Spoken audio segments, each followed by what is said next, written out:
ምዕራፍ 32 እነሆ ንጉሥ በጽድቅ ይነግሣል፣ መሳፍንትም በፍርድ ይገዛሉ።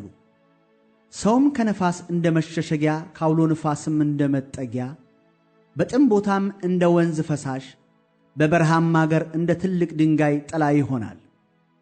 የሚያዩትም ሰዎች ዓይኖች አይጨፍኑም፣ የሚሰሙትም ጆሮዎች ያደምጣሉ። ጥንቃቄ የሌላቸው ሰዎች ልብ ዕውቀትን ታስተውላለች፣ የተብታቦችም ምላስ ደና አድርጋ ትናገራለች። ከእንግዲህ ወዲህ ሰነፍ ከበርቴ ተብሎ አይጠራም፣ ንፉግም ለጋስ አይባልም።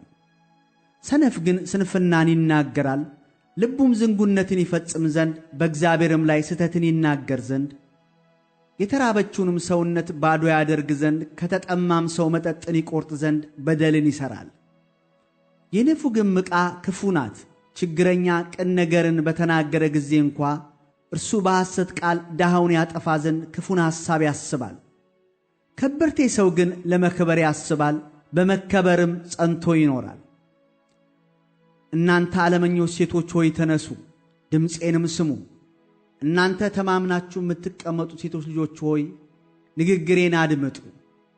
እናንተ ተማምናችሁ የምትቀመጡ ሴቶች ሆይ ወይንን መቁረጥ ይጠፋልና ፍሬም ማከማቸት አይመጣምና ከዓመትና ከጥቂት ቀን በኋላ ትንቀጠቀጣላችሁ። እናንተ ዓለመኞች ሴቶች ሆይ ተጠንቀቁ።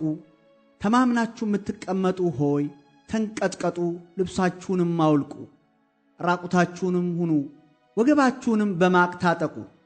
ስለ ተወደደችውም እርሻ ስለሚያፈራውም ወይን ደረታችሁን ድቁ።